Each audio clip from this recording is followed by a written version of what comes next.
Good afternoon. मैंने आप लोगों को कहा था कि थोड़ा पढ़ के आइएगा। चेहरे से लग नहीं रहा है। पढ़े हो? सही बताओ। सही में? इको टोन क्या होता है? इको टोन सही में पढ़े हो? नहीं, हाँ। पढ़ो पढ़ो, जरूरी है। अच्छा, मतलब मैंने इसलिए कहा था कि थोड़ा अगर पढ़ करके आएंगे तो और कुछ कुछ चीज़ों को क्या वैल्यू एडिशन हम कर सकते हैं। देखिए, बड़ा इंपॉर्टेंट टॉपिक है इन्वायरमेंट। इंपॉर्टेंट इसलिए है कि प्रारंभिक परीक्षा में ना सेलेक्ट करने में सबसे इंपॉर्टेंट रोल प्ले करेगा ये। 18-20 सवाल हैं, कंसिस्टेंट है। जैसे अगर मान लीजिए कि लगभग आपका सिलेबस कंप्लीट होने वाला है ना, काफी सारे टॉपिक्स हो गए, पॉलिटी, इकोनॉमी, हिस्ट्री, ज्योग्राफी, है ना।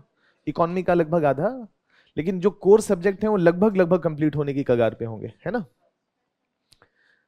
इन्वायरमेंट का किसी ने एनालिसिस किया पिछले 5 सालों में कितना सवाल पूछा गया प्रारंभिक परीक्षा में? जी, 18 से 20। तो पिछले 5 सालों का जो एनालिसिस है उसमें 100 सवाल पूछे गए एग्जैक्ट। मतलब इन्वायरमेंट ने शतक मारा है पिछले 5 सालों में। तो 20 सवालों का औसत बनता है।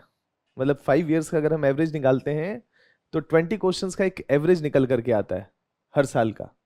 तो इसी से इमेजिन करें कि 20% का वजन इस टॉपिक से है। और ये जो टॉपिक है ना, इसका बहुत सारा समझ आप लोगों ने ज्योग्राफी वाली क्लास में बना लिया है। बस इसमें बहुत सारी जगहों पे सूचना एकत्रित करना है, कुछ रिपोर्ट्स करने हैं, है ना। देखिए, करना क्या है, कुछ बातों को बताते हैं। इंटरनेट सब इस्तेमाल करते हैं ना, है ना। तो जब भी आप कुछ पढ़ें तो कभी कभी ऐसे जैसे हम बैठे रहते हैं ना, तो बैठे रहने की जगह जरा ऐसे इन्वायरमेंट के पॉइंट ऑफ व्यू से सोचिएगा कि चलो यार, आईपीसीसी का रिपोर्ट बहुत सुने हैं, आज ना आईपीसीसी का वेबसाइट खोल लेते हैं जरा, और देखते हैं ये कौन कौन सा रिपोर्ट प्रकाशित करता है। पढ़ना नहीं है, बस देखें कि ये रिपोर्ट कौन कौन सा प्रकाशित करता है। केवल एटलीस्ट नाम ही देख ले। यूपीएससी क्या करता है, ये रिपोर्ट किस संस्था के द्वारा प्रकाशित की जाती है, यही करता है ना। ऐसे सवाल पूछे जाते हैं, कितना आसान सा सवाल है। तो कहने का ये मतलब है, इन्वायरमेंट में एक तो ये करना है कि मैं कई बार आपको कहूंगा, वर्ल्ड मीटरोलॉजिकल ऑर्गेनाइजेशन, WMO, कई बार उसकी रिपोर्ट्स की जरूरत पड़ेगी चर्चा करते समय। तो जब ऐसे संस्था के बारे में कहूं तो उसके वेबसाइट पे जाइएगा, WMO के वेबसाइट पे, और जाकर के देखिएगा कि जरा देखें कौन कौन सी रिपोर्ट प्रकाशित करता है। पढ़ना नहीं है, मतलब ये नहीं कि हजार हजार, जैसे आईपीसीसी का रिपोर्ट है। आईपीसीसी का रिपोर्ट 3000 पन्ने का है, 3000 पेजेस का है, जिसका सिंथेसिस रिपोर्ट है कि आर्कटिक पे क्या पड़ेगा, अटलांटिक मेरीडोनल ओशनिक सर्कुलेशन पे क्या होगा, भारत पे क्या प्रभाव पड़ेगा, मानसून पे क्या प्रभाव पड़ेगा, विश्वत रेखाई जलवायु पे क्या प्रभाव पड़ेगा, ऐसे करके दुनिया भर में प्रभाव को लेकर के 3000 पन्ने छाप दिए, है ना। 11 प्रकार के बायोम किए हैं ना हमने। हर बायोम पे 300-400 पन्ने लिखे गए हैं आईपीसीसी ने, कि विश्वत रेखाई जलवायु पे क्या प्रभाव पड़ेगा, मानसूनी जलवायु पे क्या प्रभाव पड़ेगा, डेजर्ट जलवायु पे क्या प्रभाव पड़ेगा। तो काफी ज्यादा है वो, है ना। उसके लिए मैं हूं समराइज करने के लिए, क्योंकि 3000 पन्ने, मैं ये नहीं कह रहा हूं कि आप नहीं पढ़ सकते हैं, लेकिन केवल वही नहीं पढ़ना है ना, वही नहीं पढ़ना है। तो वो 3000 पन्ने का खंगालने का काम कर रहे हैं, है ना, कि जहां जहां पर भी इंपॉर्टेंट चीजें हो सकती हैं। द पॉइंट इज कि बहुत सारे रिपोर्ट होंगे, बस आपको जाकर के नाम देखना है।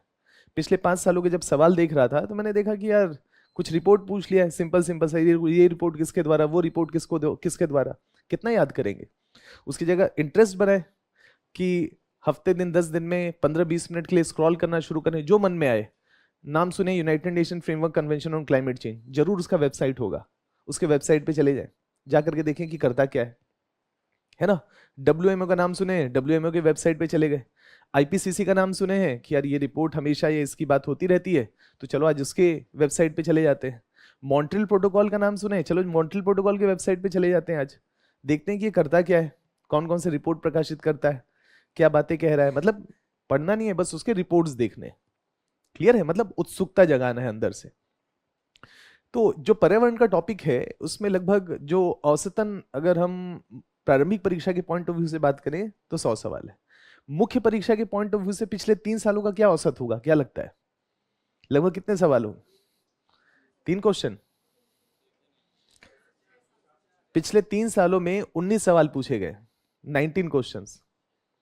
क्लियर है। तो इसका मतलब है कि मुख्य परीक्षा में भी उसकी महत्ता है ना। अब वजन उसमें से 2-3 सवाल शॉर्ट नोट्स के हैं और बाकी अपेक्षाकृत बड़े वाले सवाल हैं। लेकिन द पॉइंट इस कहने का ये मतलब है कि 20 सवालों में से मान के चलें कि अगर 3 सालों में 18-19 का औसत हो गया तो 6 सवालों का औसत हो गया ना। आपदा प्रबंधन अभी बचा ही हुआ है, उससे भी एक दो सवाल आएंगे। तो इसका मतलब है कि जो पेपर 3 का टॉपिक है उसमें इन्वायरमेंट एक अच्छा खासा रोल प्ले कर रहा है। तो केवल प्रारंभिक परीक्षा के पॉइंट ऑफ व्यू से नहीं, पेपर 3 में भी अच्छा परफॉर्म करना है तो इन्वायरमेंट की अच्छी समझ होनी चाहिए। क्लियर है? तो आगे जैसे जैसे क्लासेस बढ़ेंगी मैं कुछ सवाल आपके सामने रखूंगा, लेकिन आज मैं चाहता हूं कि माइंड में किसी भी प्रकार का कोई दुविधा ना रहे, और दुविधा ना रहे तो मैं आपके सामने कुछ सवाल रखूंगा। कुछ सवाल का मतलब है जो पिछले 3 साल 4 साल में यूपीएससी ने सवाल किया है, प्रारंभिक परीक्षा का नहीं। प्रारंभिक परीक्षा का 100 सवाल है तो बीच बीच में लेते रहेंगे वो सवाल, मुख्य परीक्षा का, ताकि आपको समझ में आए कि यार जो सवाल पूछ रहा है ना, ये सवाल का प्रकृति क्या है, मतलब स्टैटिक सवाल है, करंट का सवाल है, मतलब कैसे सवाल है, ताकि हमारा एक आइडिया बन जाए कि इन्वायरमेंट को लेकर के हमारी रणनीति क्या होनी चाहिए। केवल स्टैटिक पार्ट पढ़ें, करंट अफेयर्स भी पढ़ें, है ना। जनरली जो हम हर महीने करंट अफेयर्स इन्वायरमेंट की क्लास करते हैं, क्या उससे सवाल आ रहे हैं, नहीं आ रहे हैं? तो अगर मैं आपके सामने सवाल रख दूं तो सारे करंट अफेयर्स के मैगजीन्स पिछले 3 सालों के विजन आईएएस के वेबसाइट पे जाएंगे तो उसमें मिल जाएगा ना, है ना। तो बड़े आराम से आप देख सकते हैं, अंदर नहीं देखना है, सिर्फ जो कंटेंट वाला पेज है ना उसमें भी जाएंगे तो आप देख सकते हैं कि यार इस टॉपिक का सवाल कवर हुआ था या नहीं हुआ था। उतना मेहनत नहीं करना चाहते तो मेंस 365 का ही निकाल लीजिए एक पन्ना, नहीं तो 3 पन्ने हो जाएंगे, 2020 21 22, है ना, या 2023। इन 3 4 सालों का केवल पहला कंटेंट निकाल करके देखें कि क्या करंट अफेयर्स के जो सवाल, करंट अफेयर बेस्ड पर्यावरण के सवाल जो पूछे गए हैं, क्या उसका कवरेज हो पा रहा है, नहीं हो पा रहा है। अगर हो पा रहा है तो दुविधा नहीं रहेगी, यानी कि जो मेंस 365 या जो हमारा मंथली मैगजीन है, अगर उसको हम अच्छे तरीके से कवर करें तो मान लेते हैं कि 19 में से 19 नहीं आएगा, 17 आएगा, 18 आएगा। कहने का ये मतलब है एक आध एक्सेप्शन लेकर के चलना चाहिए कि हो सकता है कोई बाउंसर हो, लेकिन वो तो सबके लिए होगा, है कि नहीं। अब उस एक सवाल को लेकर के चाय पीते पीते कहीं चर्चा करें कि यार वो सवाल नहीं था विजन के मैगजीन में, है ना। 18 की चर्चा नहीं हो रही है, चर्चा हो रही है एक सवाल की, और वो सवाल ना वहां पर था। अब वो सवाल वहां पर था, हो सकता है कि वहां पर बाकी के 15 सवाल ना हो, तो हमारा क्या होगा, ओरिएंटेशन डिस्टॉर्ट हो जाएगा। हमको देखना है कि मेजॉरिटी ऑफ द क्वेश्चंस आ रहे हैं कि नहीं, एक्सेप्शन से हमारा रणनीति नहीं बनता है। हमारा रणनीति बनता है मेजर क्वेश्चन से, जो मुख्यतः जो जितने भी सवाल हैं उसका स्रोत हमारे साथ अलाइन होना चाहिए, है कि नहीं, कि एक सवाल के लिए नहीं ना। तो कहने का ये मतलब है, द पॉइंट इज कि ये खुद से जांचें। इसलिए मैंने यहाँ पर आपको फर्स्ट डे में पिछले 3 सालों के सवाल रखे हैं। आप चाहें तो इस टॉपिक को एक्सप्लोर कर सकते हैं, देख सकते हैं, समझ सकते हैं, और उसके बेसिस पे एक बेहतर रणनीति बना सकते हैं। क्लियर है? तो आज की क्लास में थोड़ा सिलेबस पे चर्चा भी होनी चाहिए साथ में। तो एक तो सवाल, दूसरा थोड़ा सा सिलेबस की एक समझ होनी चाहिए कि करना क्या है हमको। 18-20 जो क्लासेस हमारे पास हैं उसमें हम करें क्या, किस तरीके से इन्वायरमेंट के क्वेश्चंस को या इन्वायरमेंट के टॉपिक्स को अप्रोच करें, है कि नहीं। और उसके बाद फिर एक बेसिक कॉन्सेप्ट के साथ शुरुआत करेंगे। देखिए, ये जो नोट्स है ना आपके हाथ में, अब जैसे मान लेते हैं, सपोज करिए कि विभिन्न कॉन्सेप्ट्स की चर्चा करनी है, और विभिन्न कॉन्सेप्ट्स की चर्चा करनी है तो उदाहरण चाहिए होंगे ना, नहीं बिना एग्जांपल्स के तो नहीं समझ में आएगा। या केवल अगर हम केवल याद करने की कोशिश करें वो भी रणनीति ठीक नहीं है, कि कहीं समझ वाले सवाल आ जाएं तो फिर फंस जाएंगे, क्योंकि जितना याद करके गए हैं उसके बेसिस पे हो सकता है कि समझ उतनी विकसित ना हो, है कि नहीं। तो समझ भी बनानी है, उदाहरण भी हमको चाहिए, और उदाहरण कौन से चाहिए, अभी हाल हाल के, है ना। 10 11 12 महीने में कुछ इंपॉर्टेंट स्पीसीज अलग अलग जो न्यूज में है उसकी हमकी समझ बनाते रहनी चाहिए। जैसे हमको करना क्या है, कई बार आप न्यूज़पेपर्स पढ़ते हैं ना, न्यूज़पेपर्स पढ़ते हैं तो कई बार कुछ स्पीसीज का नाम आता है कि यार किसान को ना बड़ा लॉस हो गया। इन्वेजिव स्पीसीज नहीं कहते हैं कि खरपतवार कोई उग आया और बेचारा काट काट के परेशान है ना। या अपेक्षाकृत बीजों का इतनी तेज गति से प्रसार होता है कि उसको बार बार उसकी कटाई करनी पड़ती है, और न्यूट्रिशन को लेकर के वो compete करता है तो उसका उपज बहुत कम हो जाता है। तो समय समय पे ऐसे बहुत सारे इन्वेजिव स्पीसीज न्यूज में रहते हैं, सपोज करते हैं। तो हमको समझना पड़ेगा कि यार ये फैलते क्यों हैं, ये हमारे देश के जो पेड़ पौधे हैं बेचारे उनके साथ compete क्यों नहीं कर पाते, ये बहुत जल्दी से फैल जाते हैं। और बाकी जो यहाँ का खुद का है, इन्वेजिव का मतलब है कि भारत का नहीं है, उस क्षेत्र का नहीं है, कहीं और से आया है, और कहीं से और से आकर के वो फैल रहा है, और जो बेचारे खुद यहाँ के हैं वो विस्तार नहीं कर पा रहे। तो डेफिनेटली कुछ मामले उनसे बेहतर होगा, तभी एक्सपेंड कर रहा है वो स्पीसीज, नहीं। अगर एक्सपेंड कर रहा है उसके कुछ महत्व हो तब तो अच्छी बात है, और अगर संकट हो तो इन्वेजिव स्पीसीज हो जाएगा, प्रॉब्लम होगा, विभिन्न प्रकार के प्रॉब्लम्स क्रिएट हो सकते हैं। तो समय समय पे बहुत सारी चीजें न्यूज में रहती हैं। जैसे आप लोग कई बार पढ़ रहे होंगे, आर्कटिक का आइस पिघल रहा है, हम लोगों ने देखा भी, चर्चा भी किया हुआ है ज्योग्राफी वाली क्लास में, अटलांटिक मेरीडोनल ओशियनिक सर्कुलेशन। अब तो बहुत विस्तार से चर्चा करेंगे, क्लाइमेट चेंज जलवायु परिवर्तन का टॉपिक होगा तो। लेकिन एक बात तो तय है ना कि आर्कटिक का बर्फ पिघल रहा है। अब आर्कटिक का बर्फ पिघल रहा है तो जरा सोच करके देखें, बैक्टीरिया और फंगस जो होते हैं वो लंबे समय तक सोए रह सकते हैं, मतलब अपने आप को स्टैंड स्टिल कर लेते हैं, इनएक्टिव कर लेते हैं, और जब बेहतर जलवायु आता है दोबारा से एक्टिवेट कर लेते हैं। तो जब आर्कटिक का बर्फ पिघलेगा तो बैक्टीरिया भी तो फ्री होंगे, नहीं होंगे? वायरस भी फ्री होंगे, और बैक्टीरिया और वायरस फ्री होंगे तो जहां जहां पर भी बैक्टीरिया, मतलब जहां जहां से भी आर्कटिक का बर्फ पिघल गया है वहां घास वास सूख गया है, उस घास के साथ बैक्टीरिया क्या करेगा, अपने आप को रिलेट कर लेगा। रिलेट करेगा तो ऐसा बहुत सारा क्या होगा, वायरल और बैक्टीरियल इन्फेक्शन होगा। एंथ्रेक्स का नाम सुने, नाम सुने होंगे। एंथ्रेक्स एक बैक्टीरिया है, वायरस नहीं है ना, एक बैक्टीरिया है और बहुत ही डेंजरस बैक्टीरिया है। अगर वो हमारे शरीर में एंटर कर जाता है तो शरीर में ब्लैक ब्लैक कलर के धब्बे पड़ने लग जाते हैं, सेल्स वहां से डैमेज, मतलब ब्लैक का मतलब है जैसे स्याह हो जाता है, जैसे कोई चोट नहीं लगता है तो स्याह रंग हो जाता है, तो सेल डैमेज करना शुरू कर देता है, आदमी धीरे धीरे करके गुजर जाता है ना। ये हमारे फूड चेन का हिस्सा बन सकता है बैक्टीरिया। कैसे हो सकता है, गाय जाकर के उसको चरे घास को, उसके साथ बैक्टीरिया उसमें एंटर कर गया, फिर उसके थ्रू वो फूड चेन का हिस्सा बना तो हमारे अंदर एंटर कर गया, या हम उसके कांटेक्ट में आए, वो छींक रहा है खांस रहा है गाय, है ना, या उसका जो भी लार्वा है उसके कांटेक्ट में आए, उसके थूक के कांटेक्ट में आए, कंटेमिनेट हुए, हमारे शरीर में एंटर हो गया, फूड चेन फूड वेब का हिस्सा बन सकता है कि नहीं?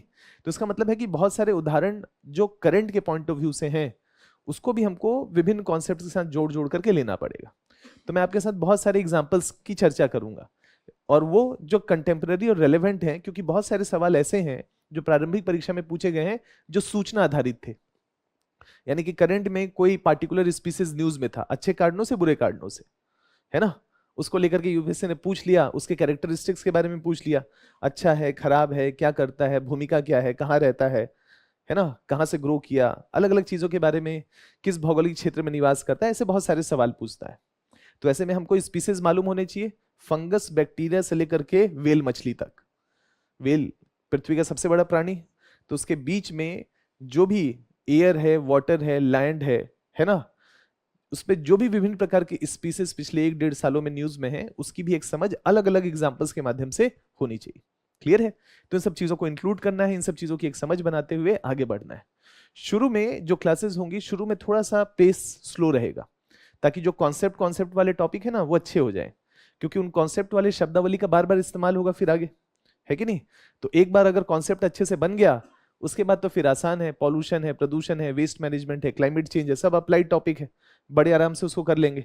लेकिन अगर मान लेते हैं कि इकोटोन नहीं समझ में आया, इकोलाइन समझ में नहीं आया, है ना, कैरिंग कैपेसिटी का कॉन्सेप्ट नहीं समझ में आया, मान लेते हैं पोटेंशियल नहीं समझ में आया किसी एक पार्टिकुलर प्राणी का, या जो भी उससे जुड़े हुए ecological food pyramid, food chain के जो कॉन्सेप्ट्स हैं, अगर वो बेहतर नहीं बने तो जैव विविधता की चर्चा अच्छे से नहीं हो पाएगी। तो जैव विविधता का एक पूरा टॉपिक ही है जिसमें वैश्विक रूप से भारत के द्वारा क्या प्रयास किए जा रहे हैं, भारत में जैव विविधता को लेकर के जो भी हॉट स्पॉट का, बायोडाइवर्सिटी का कॉन्सेप्ट, यूनेस्को का जो नेचुरल हेरिटेज साइट का कॉन्सेप्ट है, वो तो बहुत आसान सा है, वो तो सूचना ही है। लेकिन उस जैव विविधता के लिए, अल्फा बीटा गामा डाइवर्सिटी के लिए हमको विभिन्न तरीके से कुछ concepts, food chain, food web की समझ होनी चाहिए। कोई एक क्षेत्र है, ऐसे सोचें कि कोई एक क्षेत्र है, उसमें घास खाने वाला एक प्राणी है, हिरण है, हिरण को खाने वाला शेर है मान लेते हैं, बस दो ही हैं उस जंगल में, जैव विविधता ज्यादा है कि कम है? कम। और अगर 3-4 चेन हो तो ज्यादा हो, और हिरण के साथ साथ और विभिन्न प्रकार के लोग घास खाने वाले हो तो और भी ज्यादा कॉम्प्लेक्स, और भी ज्यादा डाइवर्स होगा। तो इसी को अल्फा बीटा गामा डाइवर्सिटी के नाम से जाना जाता है। तो इसको समझने के लिए थोड़ा जैव विविधता का कॉन्सेप्ट समझना पड़ेगा, है ना। तो अच्छे से उसको समझेंगे, उसके बाद फिर उससे जुड़े हुए जो भी सूचना है कि वैश्विक स्तर पर क्या प्रयास हो रहे हैं, सार्थक है नहीं है, यही सब तो करना है, उसको देखते हुए चलेंगे आगे। देखिए ये जो डायग्राम है, या आप ये जो आप सामने इमेज देख रहे हैं, कुल मिला के है इन्वायरमेंट यही, इसके अलावा इन्वायरमेंट है नहीं कुछ। हमको कहां से कहां तक पढ़ना है, हमको एक पार्टिकुलर इंडिविजुअल, उसकी विशेषताओं, उसके कैरेक्टरिस्टिक्स से लेकर के, ये जानवर जब एक पॉपुलेशन यानी कि एक कम्युनिटी बना लेता है अपना, एक पार्टिकुलर स्पीसीज, तो पॉपुलेशन हो जाएगा। जब ऐसे बहुत प्रकार के जानवर हो जाएंगे विभिन्न प्रकार के, और एक जंगल में रह रहे होंगे, एक जगह क्षेत्र विशेष में रह रहे होंगे, तो कम्युनिटी हो जाएंगे, और वही कम्युनिटी लार्ज स्केल पे इकोसिस्टम होगा। वही इकोसिस्टम एक पूरे भौगोलिक क्षेत्र में बायोम का कॉन्सेप्ट कहलाएगा, और विभिन्न बायोम को मिला लिया जाए तो बायोस्फीयर हो जाएगा। बायो मतलब जीवन का स्फीयर। क्लियर है? तो यहां से यहां तक जाना है कि नहीं? इन्हीं विशेषताओं के बारे में तो पढ़ना है। इंडिविजुअल के कुछ एग्जांपल्स देखने हैं, पॉपुलेशन का कुछ कैरेक्टरिस्टिक्स देखना है, कम्युनिटी का, इकोसिस्टम का, बायोम का। 11 प्रकार का बायोम होता है। इकोसिस्टम में क्या होता है? लैंड, वाटर, यही होता है मेनली। उसके बारे में पढ़ना है ना, कि विभिन्न प्रकार के इकोसिस्टम्स होते हैं, उनके विशेषताएं क्या होती हैं, फूड चेन, इसी में फूड चेन, फूड वेव क्या होता है, इन्हीं सब कॉन्सेप्ट्स को समझना है कुल मिलाकर के। तो ये सब तो अप्लाइड पार्ट है, मतलब अपेक्षाकृत इंटरेस्टिंग एरिया है। इसके साथ साथ अगर हम देखें तो ओवरऑल जो एनवायरनमेंट का सिलेबस डिजाइन किया है यूपीएससी ने, बड़ा शानदार किया है। मतलब आपसे एक अच्छी समझ का डिमांड करता है, और जो इसमें आप पढ़ेंगे ना उसको आप जीवन पर्यंत इस्तेमाल करने वाले हैं। यानी कि फ्यूचर में जब आप ब्यूरोक्रेट बनेंगे, जमीनी स्तर पर काम करेंगे, तो पर्यावरणीय नियमों को लेकर के जो चेतना आपकी होगी वो बेहतर होगी। क्योंकि आज का जो समय है, या आप कह सकते हैं जो प्रदूषण का स्तर है, उसमें लगातार एनवायरमेंटल कंसर्न्स जो है वो सुपीरियर है। यानी कि हमारी प्लानिंग प्रोसेस का इंटीग्रेटेड पार्ट है। तो जो सिलेबस जिस तरह से डिजाइन किया गया है वो आज ही नहीं, सेलेक्ट होने के बाद भी आपको लगातार मदद करेगा। यूपीएससी के सिलेबस में बात लिखा गया है ऐसे, कंजर्वेशन, कंजर्वेशन मतलब संरक्षण। मैंने जानबूझ करके इंग्लिश का सिलेबस आपके सामने रखा है, इसलिए रखा है कि पर्यावरण में बहुत सारी शब्दावली जो हिंदी में है ना, उसमें एक ही चीज का ट्रांसलेशन या पर्यायवाची कह सकते हैं कि बहुत सारा है। तो कई बार बहुत क्लिष्ट शब्दों का इस्तेमाल सवाल बनाते समय यूपीएससी करता है पर्यावरण में। तो ऐसे में इंग्लिश का जो शब्द है ना सबका, वो कॉमन है कि कितना भी पर्यायवाची शब्द का इस्तेमाल करे, लेकिन इंग्लिश का एक ही शब्द इस्तेमाल करेगा। तो हमारा झिझक नहीं होना चाहिए थोड़ा सा कि कोई भी एक शब्द है हिंदी में, उसका इंग्लिश मतलब भी हमको थोड़ा मालूम होना चाहिए। किस लिए? कि इन केस हमको कॉन्सेप्ट मालूम है, लेकिन जो पर्यायवाची शब्द का इस्तेमाल यूपीएससी ने किया, हो सकता है कि वो शब्द एग्जैक्टली आपको ना मालूम हो, और नहीं मालूम हो तो आते हुए भी सवाल नहीं कर पाएंगे। क्यों? क्योंकि कंफ्यूजन रहेगा। तो ऐसे में कई बार क्या करिएगा कि जब भी ऐसा कंफ्यूजन एग्जामिनेशन हॉल में हो, तो वहीं पर हिंदी के साथ साथ इंग्लिश में भी लिखा होगा। जो शब्द ना समझ में आए, इमिडिएटली उसको इंग्लिश में जाकर के देखें ताकि वो क्लिक कर जाए। क्लियर है? तो यहाँ पर सिलेबस को इंग्लिश में रखने का एक अपना तर्क है, ताकि झिझक आपका खत्म हो जाए। जैसे जैसे सिलेबस कंप्लीट होगा, आप इन सब शब्दों को खुद ही हिंदी में बोलना शुरू कर देंगे। इसका मतलब ये होता है, इसका मतलब ये होता है, इसका मतलब ये होता है। देखिए यूपीएससी ने जो सिलेबस का है, कंजर्वेशन, संरक्षण करना है। संरक्षण किसका करना होगा? इंडिविजुअल का, project tiger, project elephant, project rhino, है ना, यही करना होगा। पॉपुलेशन का, गिर का नेशनल पार्क में कहीं अगर शेर गुजर गए तो एशियाटिक लाइन खत्म, तो उसको रिलोकेट करते हैं कहीं और पर, है ना। तो इसके बारे में पढ़ना। संरक्षण किसका? इंडिविजुअल का, पॉपुलेशन का, कम्युनिटी का। कम्युनिटी के लिए नेशनल पार्क का कॉन्सेप्ट, बायोस्फीयर रिजर्व का कॉन्सेप्ट, कि उस पूरे कम्युनिटी जो उस क्षेत्र में निवास करे उसको संरक्षित किया जाए। बायोस्फीयर रिजर्व का कॉन्सेप्ट निकल के आया, नेशनल पार्क का कॉन्सेप्ट निकल करके आया, है ना। वाइल्ड लाइफ सेंचुरी का कॉन्सेप्ट निकल कर आया, उसी के बारे में चर्चा करना है। इसी से इकोसिस्टम बनता है। समुद्र का इकोसिस्टम, पानी का इकोसिस्टम। तो पानी दो प्रकार का होगा, मीठा और खारा, है कि नहीं। तो मीठे पानी का इकोसिस्टम अलग होगा, खारे पानी का अलग हो सकता है। जमीन में भी अलग अलग प्रकार के होंगे, है कि नहीं। जमीन का मतलब है कि कहीं खूब वर्षा हो रही हो, कहीं कम वर्षा हो रही होगी। तो जो सूखाग्रस्त क्षेत्र होगा उसका इकोसिस्टम अलग होगा। वहां पर जो जीव जंतु रहेंगे उनका एडेप्टेशन प्रकृति के साथ अलग होगा। नहीं होगा कि नहीं होगा? अलग अलग हो। ऊंट बेचारा 15 दिन में एक बार पानी पीता है, क्यों? उसको मालूम है कि नहीं मिलेगा पानी, जब मिलता है भर लेता है पेट। अगर विषुवत रेखाई क्षेत्र में होता तो 15 दिन में एक बार पानी पीता क्या? उसको मालूम होता कि यार हर दिन पानी मिलेगा, है ना। तो उसका एडेप्टेशन ऐसा है ना, कि बिना पानी के लंबे समय तक रह सकता है। हम नहीं रह सकते। लेकिन जो सूखाग्रस्त क्षेत्र में लोग रहते हैं उनकी एडेप्टेबिलिटी हमसे ज्यादा बेहतर है ना। ध्यान है, अलग अलग प्रकार के तौरे याद है, नीले रंग का टर्बन लगाते हैं, नीले रंग का कपड़ा पहनते हैं, पूरा शरीर ढक करके चलते हैं। जितने भी मरुस्थलीय क्षेत्र में होंगे वो पूरा तन ढक करके चलते हैं, क्यों? वाष्पीकरण को रोका जा सके।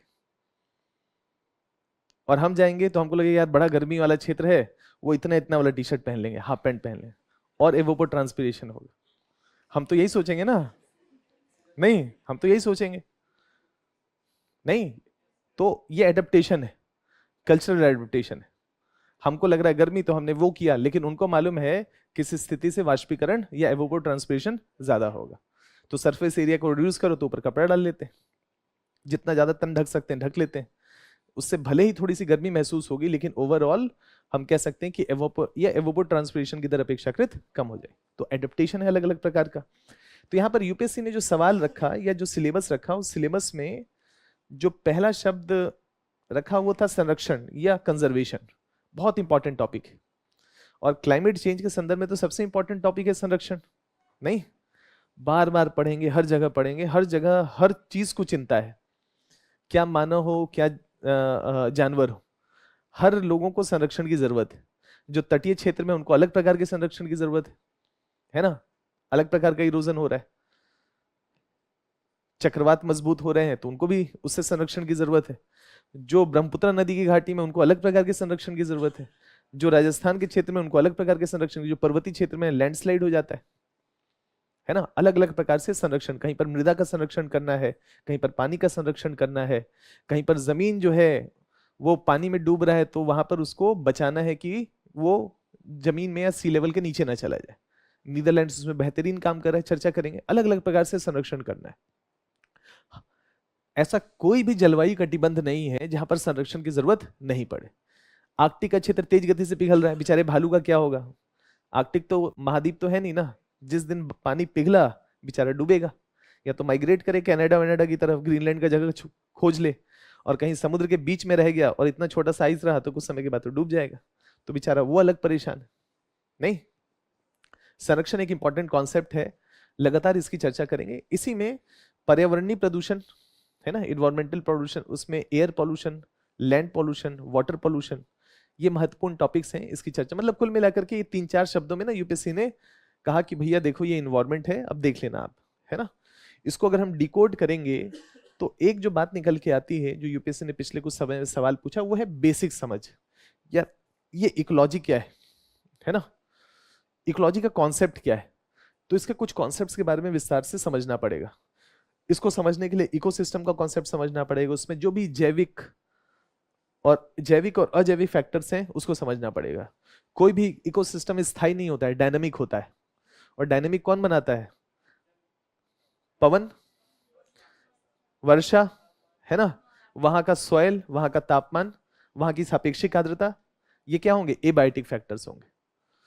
कोई एक जगह एक जंगल है, जरूरत से ज्यादा अगर संख्या बढ़ जाए तो किसी एक पार्टिकुलर पॉपुलेशन का, जंगल डिक्लाइन करने लगे। तो जो इकोसिस्टम है वो डायनामिक है बहुत। तो डायनामिक फैक्टर दोनों ही है, बायोटिक मतलब जैविक और अजैविक जो फैक्टर्स हैं वो लगातार गतिमान है, डायनामिक है, स्थिर नहीं है, एक जैसे नहीं है। तो यहाँ पर ऐसे कुछ बेसिक कॉन्सेप्ट्स को समझेंगे इकोसिस्टम के संदर्भ में। ये आपका पहला टॉपिक है। इसके बाद वही दुनिया भर में विभिन्न प्रकार के इकोसिस्टम्स हैं, जैसे ऐसे समझते हैं। हमने पुलिकट लेक देखा था ना, पुलिकट, चिल्का झील, वेम्बनाड लेक, ऐसे कुछ हम लोगों ने देखा था। एक ऐसा क्षेत्र है जहां खारा पानी मीठा पानी मिल रहा है। तो एक तरफ जमीन है, एक तरफ समुद्र है, और दोनों के बीच में एक उनका संगम है जहां पर खारा पानी और मीठा पानी मिल रहा है। ये खारे पानी और मीठे पानी का जहां संगम हो रहा है, यहाँ पर जो जीव जंतु रहते होंगे, ये संभवतः यहाँ जो रह रहे होंगे, इनमें से बहुत सारे जीव जंतु ना जमीन पे रह पाते होंगे, और इनमें से बहुत सारे जीव जंतु ना खारे पानी में, अत्यधिक खारे पानी में रह पाते होंगे। उनको एक ऐसा हिस्सा चाहिए होगा जो ना बहुत ज्यादा खारा हो ना बहुत ज्यादा मीठा हो। एक यूनिक प्रकार का इकोसिस्टम विकसित होगा कि नहीं, है ना। तो इसका मतलब है कि मान लेते हैं पानी में है तो वाटर वाला एक्वेटिक इकोसिस्टम है, लैंड पे आएगा तो लैंड का, और उन दोनों के बीच का एक ट्रांजिशनल एरिया, न पूरी तरह से जमीन है न पूरी तरह से पानी है। ऐसा हो सकता है कि साल के कुछ महीनों में पानी भर जाए उस क्षेत्र में, साल के कुछ महीनों में पानी ना भरा हो, है ना। देखेंगे, इसी को इकोटोन का कॉन्सेप्ट कहा जाता है, विस्तार से इसको समझेंगे। तो यहाँ पर विभिन्न प्रकार के इकोसिस्टम्स हो सकते हैं। उसमें से एक टेरिस्ट्रियल मतलब जो जमीन पे, एक्वेटिक मतलब पानी में, है ना। चेंजेस इन इकोसिस्टम में इन दोनों के बीच का एक ट्रांजिशनल एरिया हो सकता है। क्या टेरिस्ट्रियल और एक्वेटिक इकोसिस्टम में कोई बदलाव हो रहा होगा कि एक जैसा ही होगा? क्या लग रहा है? प्रवाल भित्तियां गुजर नहीं रही होंगी, विरंजन नहीं हो रहा होगा। और प्रवाल विरंजन होगा तो जो समुद्री इकोसिस्टम है, पानी के नीचे का इकोसिस्टम है, क्या उसमें बदलाव होंगे? पॉजिटिव होंगे, नेगेटिव होंगे, उसका क्या प्रभाव होगा, ये सब देखना पड़ेगा, समझेंगे इसको। अब उनका संरक्षण कैसे करें, है ना? क्या इकोलॉजी और इकोनॉमी के बीच में क्या एक द्वंद्व हो सकता है? क्या इकोलॉजी इकोनॉमी को भी प्रमोट कर सकता है ना? तो इसको भी समझना पड़ेगा, इसको भी देखना पड़ेगा। फिर पॉपुलेशन का एक कैरेक्टरिस्टिक है, जैसे आपके सामने बात रखते हैं, है ना, ग्रोथ पोटेंशियल। मान लेते हैं एक खरगोश है और एक हाथी है, एक साल के बाद दोनों की जनसंख्या समान होगी? नहीं होगी। खरगोश की संख्या हो सकती 72 हो, एक साल में 72 खरगोश हो सकते हैं, है ना? 72 या 60 से 65 खरगोश का प्रजनन हो सकता है, और हाथी बेचारा एक। क्लियर है? तो इसका मतलब है कि विभिन्न स्पीशीज का ग्रोथ पोटेंशियल अलग अलग होता है। अब ये बताएं कि अगर नंबर ऑफ बर्थ रेट ज्यादा है तो क्या जनसंख्या भी ज्यादा होनी चाहिए? क्या नंबर ऑफ बर्थ रेट मतलब, अगर मान लेते हैं जन्म दर ज्यादा है, तो इसका मतलब जनसंख्या भी ज्यादा होना चाहिए? होना चाहिए।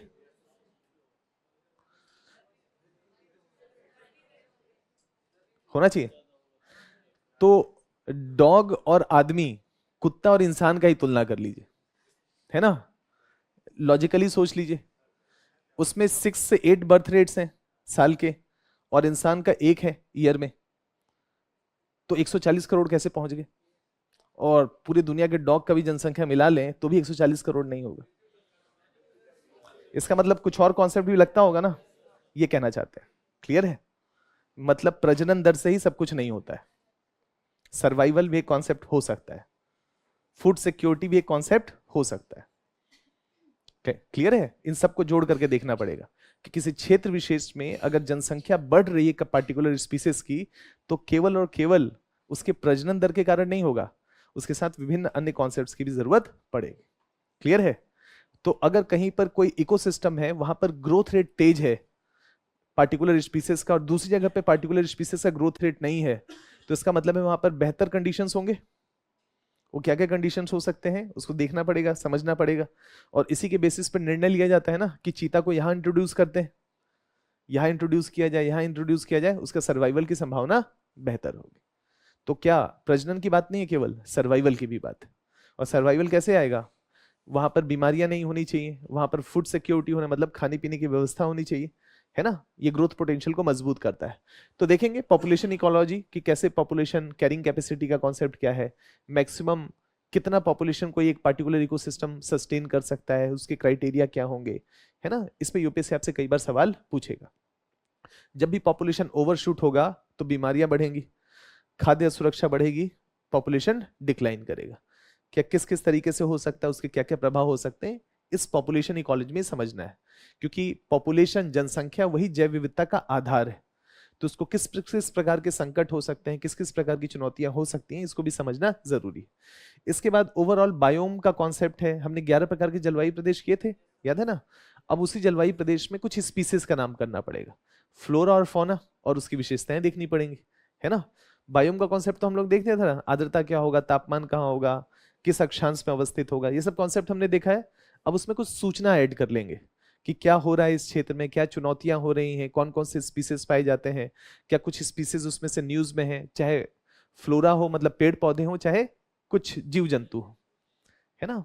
उसके बारे में देखना पड़ेगा, कौन कौन से स्पीसीज हैं, क्यों पाए जाते हैं, उसका कारण क्या है। तो यहाँ पर बायोस्फीयर का कॉन्सेप्ट है, major biomes of the world. तो दुनिया में 11 जलवायु प्रदेश हमने किया है, वो 11 बायोम्स है, उसको देखेंगे। इसके अलावा, है ना, इंडिया में कौन कौन से बायोम्स पाए जाते हैं, और वही जैव विविधता में अल्फा बीटा गामा डाइवर्सिटी, जो अभी थोड़ी देर पहले आपको बता रहे थे, इन सब चीजों के बारे में चर्चा करेंगे। एक इंपॉर्टेंट कॉन्सेप्ट है, ध्यान होगा आपको, मैंने आपके साथ एक रॉक साइकिल के बारे में चर्चा किया था, अग्नेय चट्टाने, अवसादी चट्टाने, कैंथरी चट्टाने, इस तरीके से। और जब हम पर्यावरण वाली क्लास में आ रहे थे तो मैंने थोड़ा नाइट्रोजन साइकिल के बारे में, ऑक्सीजन साइकिल के बारे में चर्चा किया था, याद आ रहा है ना? ये वही टॉपिक है ना? थोड़ा सा इसमें और डिटेलिंग में जाना पड़ेगा, oxygen cycle, nitrogen cycle, hydrological cycle, क्योंकि ये इंपॉर्टेंट है, क्योंकि न्यूट्रिशन की रिसाइकलिंग हो रही है, और न्यूट्रिएंट की रिसाइकलिंग होगी तो जैव विविधता, या आप कह सकते हैं कि जो भी विभिन्न जीव जंतु हैं उनके लिए रिसोर्सेज उपलब्ध हो सकते हैं। तो ये थोड़ा सा समझना पड़ेगा, सल्फर की क्या भूमिका है, फास्फोरस की क्या भूमिका है, नाइट्रोजन, फास्फोरस, पोटाश, याद है ना? ये सल्फर क्या रोल प्ले करेगा, सल्फर का होना चाहिए नहीं होना चाहिए, सल्फर को कैसे हटाया जा सकता है, sulphur cycle, oxygen cycle, nitrogen cycle, hydrological cycle, carbon cycle, यानी विभिन्न साइकिल्स, यानी कि ये जैविक साइकिल है, जीव जंतुओं को इसकी जरूरत पड़ती है। तो जैव विविधता के पॉइंट ऑफ व्यू से, जीव जंतुओं के विकास के पॉइंट ऑफ व्यू से इनकी भूमिका क्या है, इस पे यूपीएससी कई बार कुछ प्रारंभिक परीक्षा के पॉइंट ऑफ व्यू से सवाल पूछता है। मुख्य परीक्षा के पॉइंट ऑफ व्यू से तो नहीं, लेकिन हाँ ऐसा सवाल पूछता है, तो देखेंगे। जैव विविधता एक इंपॉर्टेंट टॉपिक है, यूपीएससी का बहुत ही फेवरेट एरिया है, अभी देखेंगे, है ना। अभी कुछ क्वेश्चंस आपको दिखाते हैं। जैव विविधता एक इंपॉर्टेंट टॉपिक। दुनिया में 11 बायोम्स है ना, 11 प्रकार के जलवायु प्रदेश हैं, तो हर जगह का पे जीव जंतु का एडेप्टेशन उस जलवायु के अनुसार होगा। तो जैव विविधता अपने आप दुनिया भर में विभिन्न प्रकार के जीव जंतु पाए जाएंगे। इनको लेकर के कुछ कॉन्सेप्ट्स होंगे, types of biodiversity, alpha beta gamma, क्या बायोडाइवर्सिटी को लेकर के चुनौतियां हैं, मतलब लॉस हो रहा है, थ्रेट्स हैं, क्यों है, तो कॉजेज क्या हो सकते हैं। इन्वेजिव स्पीसीज, जैसे मैंने अभी आपको बताया था कि कोई एक पार्टिकुलर जगह पे कोई बाहरी प्लांट आकर के ग्रो कर जाए, वो इन्वेजिव हो जाएगा, उसके लिए वो क्या करेगा, तेज गति से ग्रो करेगा, तो बाकी के साथ कंपीट करेगा, बाकी के साथ कंपीट करेगा तो संकट की स्थिति होगी। जैसे सफेदे वाला एक एग्जांपल दिए थे ज्योग्राफी की क्लास में, याद है, यूकलिप्टस का पेड़ कहा जाता है उसको, उसकी जड़ें बहुत गहरी होती हैं, उसके आसपास कोई भारतीय पेड़ नहीं ग्रो कर पाता है क्योंकि उसकी जड़ें कम गहरी होती हैं, उसकी जड़ें ज्यादा गहरी। तो बेचारा ऊपर का भी पानी पीता है, बेचारा तो नहीं, नीचे का भी पीना, और जो दूसरे उसके बगल वाला वो बेचारा, वो ऊपर का पानी उसको मिलता नहीं है, जड़ें उसकी गहरी है नहीं, तो बेचारा प्यास से धीरे धीरे करके गुजर जाता है। क्लियर है, देखता है सफेदे आ गया तो यहां पर तो अंकुरण उसका नहीं हो सकता है, क्लियर है, या वहां पर उसका ग्रोथ नहीं हो सकता। तो इन्वेजिव स्पीसीज इफेक्ट क्या होगा बायोडाइवर्सिटी का, लॉस होगा तो उसका प्रभाव हम पे क्या पड़ेगा, विभिन्न प्रभाव पड़ सकते हैं, एस्थेटिक हो सकता है, इकोनॉमिक हो सकता है, सोशियो कल्चर हो सकता है ना, अलग अलग प्रभाव हो सकते हैं, इन्वायरमेंटल पॉइंट ऑफ व्यू से हो सकता है। इसको देखेंगे, बहुत सारे स्पीसीज न्यूज में रहते हैं, एक्सटिंक्ट हो गए, खत्म हो गए, गायब हो गए, दिखे ही नहीं, और कुछ समय के बाद, कुछ 70 साल, 90 साल, 100 साल के बाद अचानक से दिख जाते हैं। तो IUCN उसका लिस्ट जारी करता है, international union for conservation of nature, endangered, critically endangered, है ना, सुने होंगे ऐसा, है ना, वल्नरेबल, एक्सटिंक्ट, है ना, नियर एक्सटिंक्ट, ऐसे करके अलग अलग कैटेगरीज बनाता है। इसको देखेंगे, है ना, इसको समझने की कोशिश करेंगे। और इस जैव विविधता को बचाने के लिए जो भी कन्वेंशन दुनिया भर में है, जैसे CBD सबसे महत्वपूर्ण है, कन्वेंशन ऑन बायोलॉजिकल डाइवर्सिटी, इसको लेकर के देखना पड़ेगा कि क्या उसका रणनीति है। अब दुनिया भर में अगर आपको जैव विविधता को बचाना है तो उसके लिए कुछ फंड की जरूरत पड़ेगी ना, क्या फंड है जैव विविधता के लिए, नहीं, अगर फंड है तो क्या प्रभावी है या उतना प्रभावी नहीं है, उसको प्रभावी बनाने के लिए और क्या किया जाना चाहिए।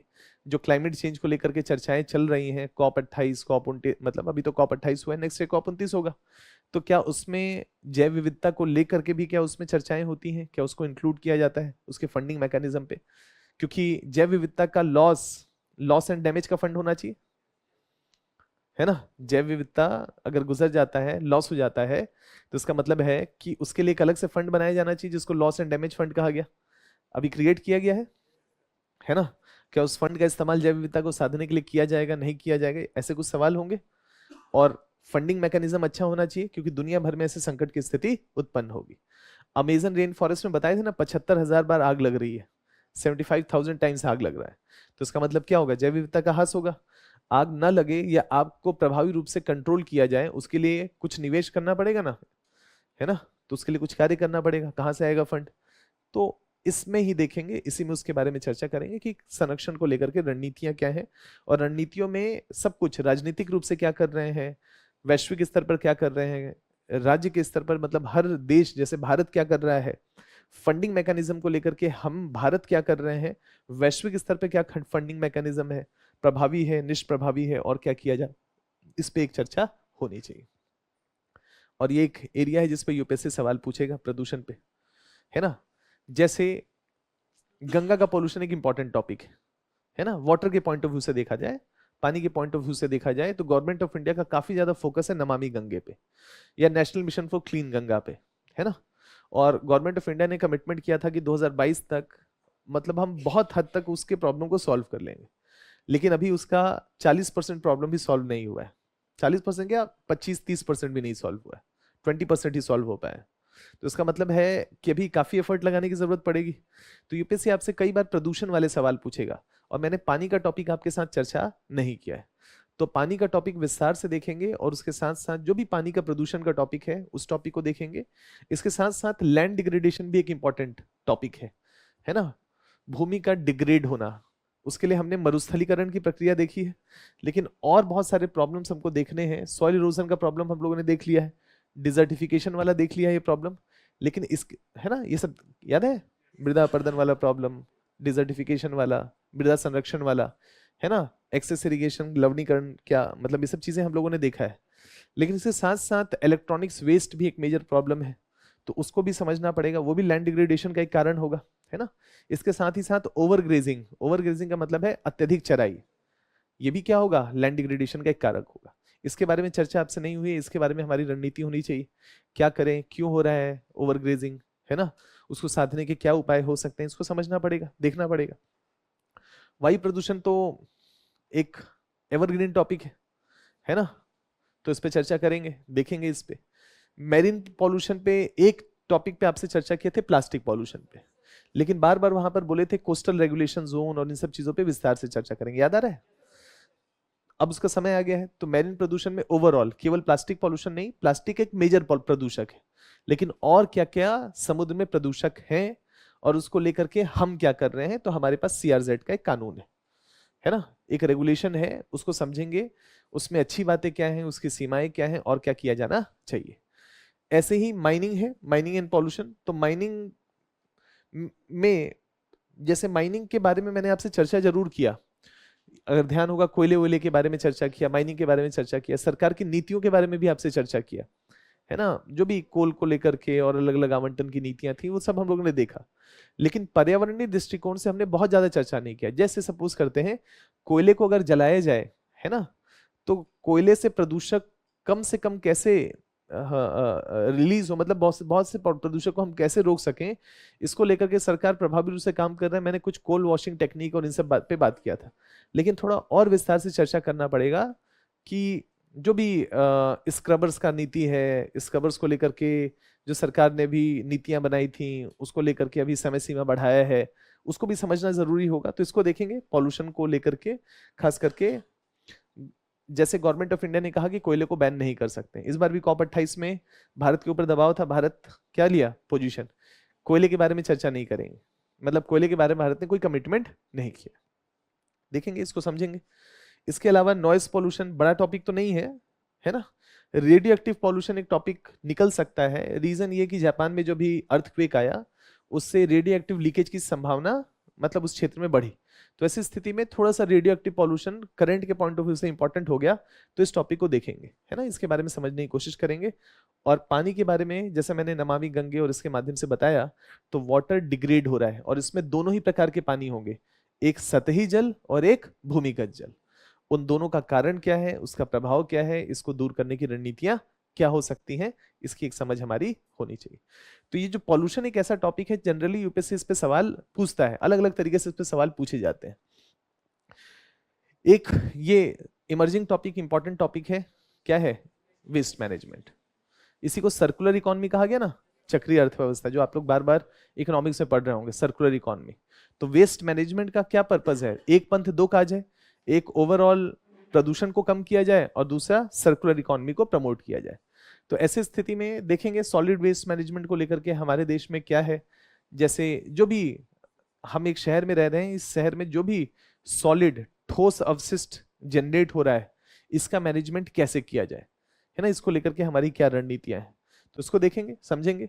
अब इस सॉलिड वेस्ट में ई वेस्ट हो सकता है, इस सॉलिड वेस्ट में बायोमेडिकल वेस्ट, हॉस्पिटल से निकला हुआ, है ना, मान लीजिए किसी को टीबी है, अगर उस जो भी उसका इलाज हो रहा है उससे रिलेटेड जो भी चीजें हैं वो हैजार्डस चीज हो गया, मतलब इमेजिन करें कि उसका अगर सेफ तरीके से डिस्पोजल नहीं हुआ तो वो बैक्टीरिया एक्सपेंड करेगा कि नहीं करेगा, एक्सपेंड करेगा।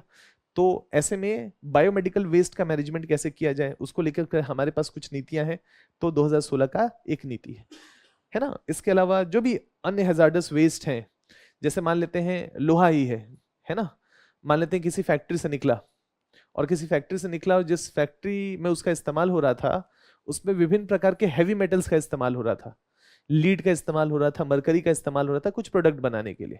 तो ऐसे में जो भी व्यक्ति उसके कांटेक्ट में आएगा, उसको ब्रेक करने जाएगा, तो हो सकता है कि मरकरी का कंटेमिनेशन हो जाए, लीड का कंटेमिनेशन बढ़ जाए। तो ऐसे में ऐसे वेस्ट का मैनेजमेंट कैसे किया जाए, इसको लेकर के भी हमारे पास कुछ रूपरेखा होनी चाहिए। तो एक वेस्ट मैनेजमेंट आपका एक इंपॉर्टेंट टॉपिक है जिसकी एक समझ बनाएंगे।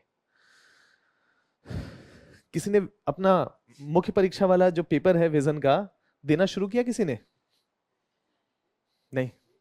संभाल के रखना है ना, आगे काम आएगा।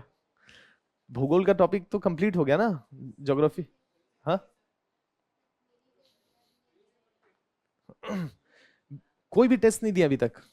नहीं नहीं, मिनी नहीं, वो जो 30-35 टेस्ट है फुल लेंथ में। कल से? तो जमा करने से पहले वो कॉपी दिखाइएगा हमको, कल क्लास है, ठीक है ना? या परसों दिखा दीजिएगा, पक्का? हाँ नहीं, चेक होके फिर तो वो कहेंगे अभी आया नहीं, आया नहीं है ना? हाँ कल दिखाइएगा। कहने का मतलब ये है, कहने का मतलब लिखना जरूरी है। अब देखिए ध्यान से, बहुत प्रकार के सवाल इस पे बन सकते हैं। ये जो टॉपिक है ना आपका, ये इस टॉपिक में क्या सवाल बन सकता है, जैसे मैं आपको एक उदाहरण रखता हूं आपके सामने। एक हमने एएमओसी का टॉपिक किया था, अटलांटिक मेरीडोनल ओशन, इसी के कारण है ना, एक एप्लीकेशन हो सकता है ना उसका।